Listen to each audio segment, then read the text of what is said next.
So as promised, we're going to have a panel. We've got a little bit of time for the questions, so we'll start off with some questions. But before that, I should introduce the panel. There's Ros Gray, who you've heard earlier talking about her pregnancy. We've got Pat Ireland, reminded us that age is just a number. And then we got also Liz Perraudin from Diabetes UK, now who's the Senior Policy Officer, and I've had the pleasure of working with her on different projects. Fantastic help, and my thank you from NHS England for all the interactions and all the challenges that you put across. That's important as well. So here comes the panel, and let's start with some questions. So Liz, one question that's come up, and I'll start with you, is what do you feel is Diabetes UK's role in challenging the whole policy narrative? Where's that going? Is that do Diabetes UK feel they've got a strong role in pushing the whole thing of technology, or are they just following? What's the sort of role of Diabetes UK? It's a big question. I think Diabetes UK certainly has a role in pushing this agenda, and frankly, I think it's an instrumental role. While I recognise that policymakers, whether it's at national level like you, Partha, or local level, care an enormous amount about people with diabetes, what Diabetes UK offers and the challenge we can bring is actually the voice of people with diabetes, whether that's early stage research and some of the research we funded or continue to fund around technology, making sure the voice of people with diabetes is included in that, whether it's our regional teams and our national teams like Claire, who's been organising this event today, going to meetings with local CCGs, meds management committees, pushing for that voice of people with diabetes in terms of access. And then, of course, at the national level, for us, a big focus over the past 18 months really has been raising the awareness of the significance and the seriousness of diabetes. And in that, actually speaking to MPs, to government, and asking them to support us as we seek more investment in diabetes technology in the future. We work closely with MPs who have a really kind of vested interest in this stuff, and we're really pleased about the support that we've managed to get from various parliamentarians in recent months. But I guess more broadly, and Partha, you will know this from the many meetings we've sat in together, at Diabetes UK, our priority is that increased access, and the way we do that is working with colleagues like you, healthcare professionals, the Diabetes Technology Network, bringing people together, convening people to make wider access a reality. So I'm going to, Pat's back. Fantastic. Pat, thank you for coming back. So I tell you what, before I go to you, Pat, I'm going to actually also do a little bit of answering of the question, because, I think it's important for people to realize is that Diabetes UK have a very challenging role to play, balancing all the needs of the patients, everybody with diabetes, and also working with us who are traditionally, seen as a little bit of the bad guys, trying to hold people off and, try. But in that space, it has been one of the most fruitful partnerships we have had. If you look at all other area processes, we work very well, and of course, hats off to Chris Askew for his leadership in that, and Bridget, Simon. Now, Liz is somebody I've worked with on many projects, and I can assure you there's no shortage of challenge, which is what it should be. You can do, as I said at the very beginning of the program, it's very possible to do healthy challenges without being rude or unkind or being disrespectful. And that's the sort of relationship we share. And I would say Diabetes UK has been a brilliant partner in the technology rollout. So there's been with Libra, or CGM and pregnancy, everything. They're very much part of our board. And that board isn't just a tick box. So anybody who's here, something you need to take away from today is that they're a very good partner, but a very constructively challenging partner for us. So I think that's important to sort of give my report card, so to speak, from our side. So, okay, Pat, wonderful talk. Thank you very much for that. So a question for you, which has come through. I think it's fair to say there's a lot of frustration from people based on the age and the way type 1 diabetes is seen, right? And they say, oh, you must have type 2 or can't be type 1. And I'll take one particular question, but before I go to that, to you, what do you think? I mean, is that a perceived thing? Is that something which is very common, that it's just an ignored group, so to speak. We should do more work. What tips would you have for colleagues who are quite frustrated about how they're perceived? Yeah, I think a lot of people are scared of tech, and especially in the older age group, because they've not had much to do with it. I'm just fortunate that I'm not scared, but have a go. The community around you in the diabetes community online, you can find out anything you want about anything. There's all sorts of groups on there, and that's how I learned to get my glucose reading from my pump onto my phone and onto my watch. So I've got it here all the time, and you can learn online. There's an awful lot of training courses. Don't be frightened. Give it a go. So maybe there's a piece of work that we can all do together. For example, people have had type 1 diabetes for 40 years, 50 years, do some sort of education, and also probably help our clinical colleagues, right? So because they also sort of struggle to sort of how do we, with the teaching of tech, for example, the way I would teach my son, well, that's a very loose word of teaching because they probably know more about tech than I do. And the way I would pass it on to my mum is very fundamentally different. And maybe that's where we also need to focus on how we give the education program. So, Pat, thanks very much for being a fabulous champion. And I think that's probably something that probably me and Liz can pick up later on and see what we can do with Diabetes UK. I think you need older people to talk to other older people. Yeah, absolutely. And I think that's what, I think maybe it's as an idea whereby that program needs to develop by yourselves. That's probably what needs to happen, you know, to make sure it's done by the right group of people. So there's an offer and a half, Pat. There's probably a next project coming up. Who knows? What have I let myself in for? Oh, God. You know, all the other people on this call will tell you, when you sit down with Partha, you always come out with a project. There's a problem, right? Ros, to you, a lovely presentation and many congrats on your lovely little baby. So questions, obviously, you know, understandable anxiety for people during the pregnancy. Some top tips from your end. And I think there's one question which I'm going to slightly put you on the spot, which is more about men. So I don't know whether you wanted to take that. I'm happy to take that because they've talked about should men have their role as well if they've got diabetes? You know, it's not just the mum. So what does the men do and all that? So top tips about pregnancy, and then let's go for that. Yeah, in terms of top tips, I think I've covered quite a few of them in the presentation, and also the article I did for Diabetes UK a few weeks back. But I mean, I've said things like the importance of things like exercise and people not stopping or starting things during pregnancy, but not doing things alone. Again, the role of peer support has been phenomenal, particularly during the pandemic. But I mean, it's important anyway, and that's something I'd really champion.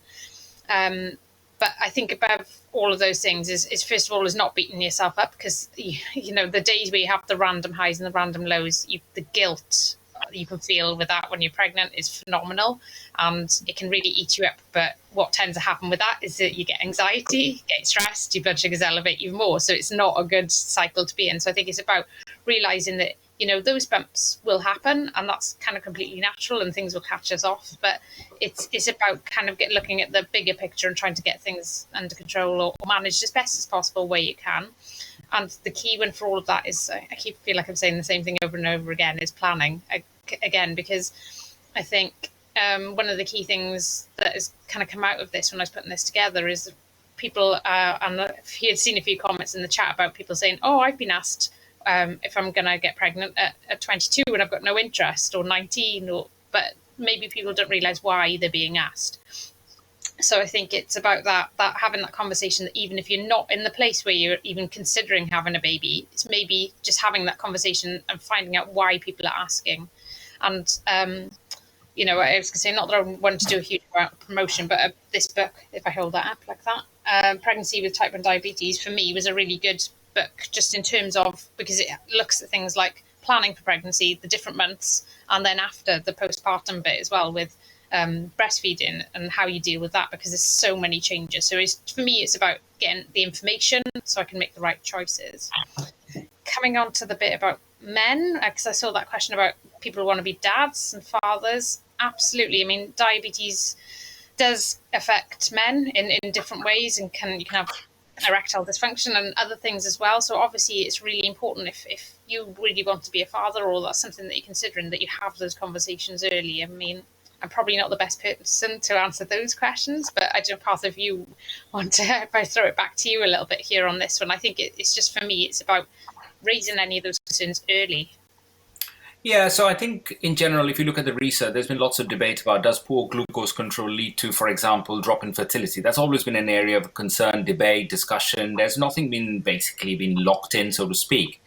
Having said that, I think we always advise for good glycemic control irrespective of where things are. I mean, you mentioned about the issue of erectile dysfunction, etc. So I think the short answer to that is, why not? If not anything else, I would say that if you're going to have a child and, be a parent, then you need to try and see that you do as much you can and as much you have support from the system to lessen your own complications going forward. So I think there is a bigger picture there as well. Baby's not for Christmas and all that. So, right. So that's my first round of questions to you guys. So if you guys have any questions for me, and then we'll try and pick up some from the audience who have been brilliant in sending some questions forward as well. But before I go, I wanted to answer one particular one. There is somebody who's had type 1 diabetes for about 49, 47 years and really frustrated that they still can't get a Libra because their control is too good and is seen as a punishment, so to speak. That is it a punishment to be good, well controlled?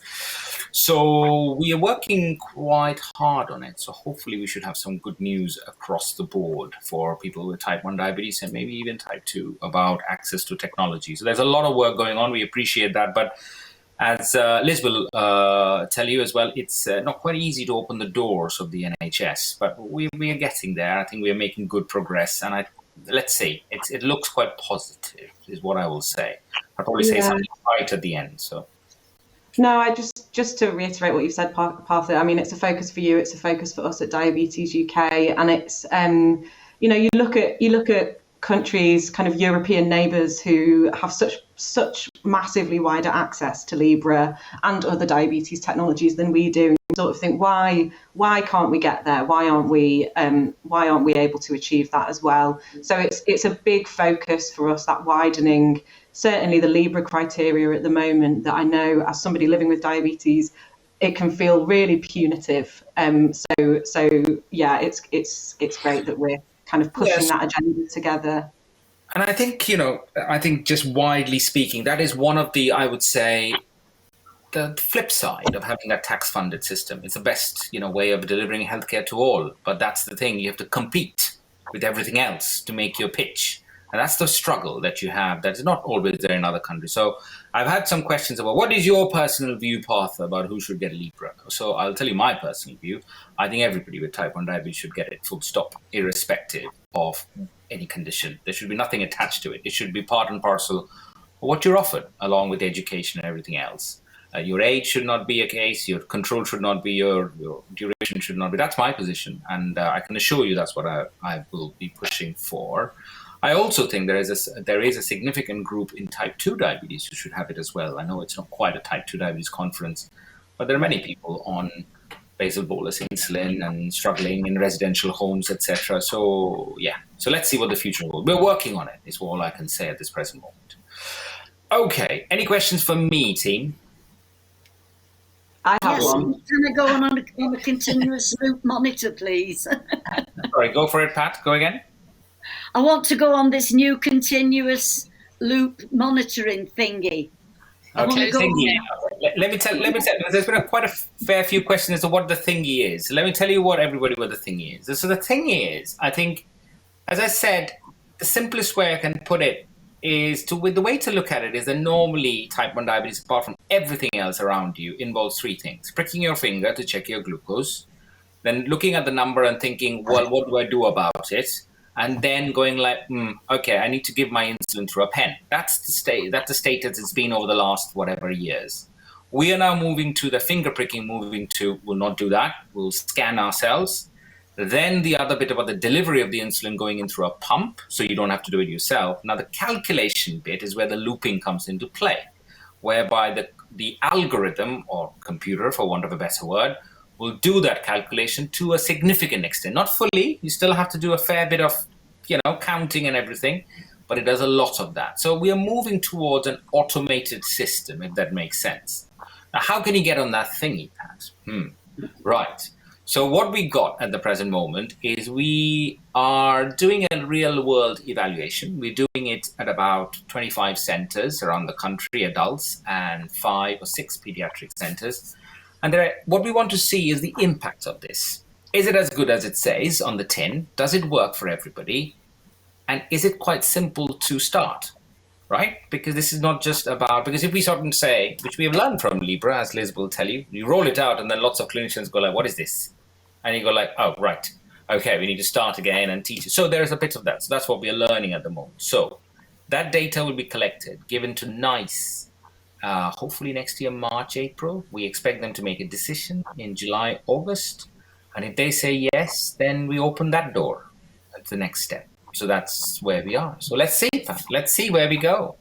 The future is bright without taking too much of Liz's next talk away. So yeah, so that's my okay. Liz. I saw a couple of questions in the chat about that kind of decision about which pump to choose, and people being quite nervous about making the wrong decision because at the moment you're then kind of locked in, for want of a better term, once you've got that pump. I'd just like to hear your kind of views and reflections on that, whether you think that kind of 4-year lock-in feels right. Yeah, so that's something we are in a lot of discussion with the companies about as part of our national procurement, simply because, you don't buy a TV and then they go like, well, that's it then. It doesn't matter what comes out. You just have to watch that TV for about 6 years till, you have a choice, haven't you, to go out and get another one if you like one. And that's a TV, and now we are talking about a life-changing kit. So that's a conversation which is going forwards. And I personally don't think that's helpful to lock people in, especially if they can't get access to the next step up in that company itself. I think the problem is that because of the contracts we have, companies also need to make their money, which they can only do by having locked long-term contracts. Otherwise, the price goes up. So you have the swings and roundabouts where you go for a shorter contract, you pay more as the NHS in a system which has got not enough money. So do you do contracts for longer terms or do you do shorter contracts? There are some companies, of course, which don't have contracts. So I think there's a mixture of that, but it's certainly in the mix. But what we want to do is put an option forward. Now, to the question, you said about people making the wrong choice. I think, and I have always believed that we approach, I think, type 1 diabetes the wrong way in the NHS. And I've said that we're trying to change that culture as we've gone along. Because for me, type 1 diabetes sits on 3 things, which is self-management, peer support, and access to trained professionals. If you think the amount of time and effort we spend on access to trained professionals, right? And then you look at how much time a patient spends with a trained professional, it's actually 0.01% time. 99.99% or thereabouts, you live on your own. So self-management, peer support, if we can get those 2 angles better, so if you have a really good peer support group, you can have all those conversations about the pump people who are using it and give you your fantastic tips. Well, because don't forget, clinicians are bound by what they can and cannot say. There's also conflicts of interest. There's also about, that's the only pump that's available in my region, so I really can't give you any other option, really. So those are the things, I think. So we are working with Diabetes UK, again, on peer support groups everywhere for type 1 diabetes. The mantra being that every place in the country needs to have a peer support group you can have access to, where you can ask these questions. And I can absolutely assure you that your peers will know, and I don't need to tell any of the 3 of you, but to those who are listening, if you're in any doubt, your peers will give you much better information about type 1 diabetes than most clinicians. So that's where we think we need to progress with that. Ross, we've got time for a couple more questions. Do you have any one for me? I think there's one that's come up just a little bit. It's wrapped up in stress and anxiety, a lot of things. But again, putting you a bit on the spot with this one. But about people saying that they either feel or get the impression that they are being told that they can't have a baby because they've got type 1. And I just wanted to kind of clear that up from both sides here, from a patient perspective, but also from a clinician side, that diabetes itself doesn't rule it out. But I suppose maybe it's the way things are being worded potentially, or in that, as you've just said, we're only with clinicians for a very short amount of time for appointments. Yeah, and I think that's probably why the language matters thing was done. It was, and I've always said to people, language matters is not a debate about whether to call somebody diabetic or person with diabetes. That completely dilutes and negates the whole principle of it. The principle of it is very simply, as a clinician, if you've got 15 minutes with somebody or 1 hour in a whole year with somebody, try and make the conversation meaningful, polite, and kind, right? Mm-hmm. And if you come out with a belief that somebody's told you can't get pregnant because you've got diabetes, that's the conversation, that consultation has gone all wrong. Okay, that's as straightforward as that. There is absolutely no barrier. I think what we do say, I suspect what most clinicians are trying to say, but not quite being able to get it, is, hey, listen, it would be good for you and the baby if you had better control. So let's work together to get there. You run a risk of abortion, this, that, everything. So, hey, listen, why don't we try and avoid that, which would be also bad for your quality of life? That's one way of putting it. The other way of putting it is, if you don't get good control, don't get pregnant. So you see, it's the same message, but it just needs to be delivered a little bit differently. And one thing I must say to all our listeners is that don't forget that clinicians actually, believe it or not, don't get any training in consultation or much. So how much time do you think I spend learning about consultation in my training of 6 years? The answer is 0. Right? So we spend a lot of time learning about books and insulins and technology, things that we need to do. So we're not very good at talking. Nursing colleagues are much better, you will find. They are much more, the empathy is much higher. They spend more time. They talk to you beyond their diabetes. It's a generalization. There are lots and lots of doctors who are amazing. But what I'm saying is that I think a lot of people are resonant. So I think the point to your question is, it's a message which has been delivered in the wrong way. Type 1 diabetes or any form of diabetes is not a limitation to you having a baby. So it's important. And I'll probably finish with that, a little story, because I met somebody who has had type 1 diabetes for 57 years, and she never had a baby because she was told she could not have a baby, and she regretted that. And that person who told her that message had done her a huge amount of injustice, because it's not that she couldn't get pregnant, she was told she shouldn't get pregnant. And that is not something that any clinician should be doing or can do. So I think that's an important sort of message, I would say. Yeah, thank you, Bob. I was going to say it's something that unfortunately still seems to exist in certain spheres. So I just thought it was quite important to bring it up as it's come up in the chat a few times. Okay, well, we will wrap it up here because we have the lovely Liz to listen to about the future, which is very important. So, Pat, thank you so much for your time. We will pick up this conversation. We're now talking about education, right? We're going to pick up this conversation about how we're going to try and help that. Ros, thank you. Thank you for taking time out. I know your little baby and everything, so thank you for taking the time. And Liz, looking forward to your talk. So till we meet again, guys, thank you. Take care, all. Thank you.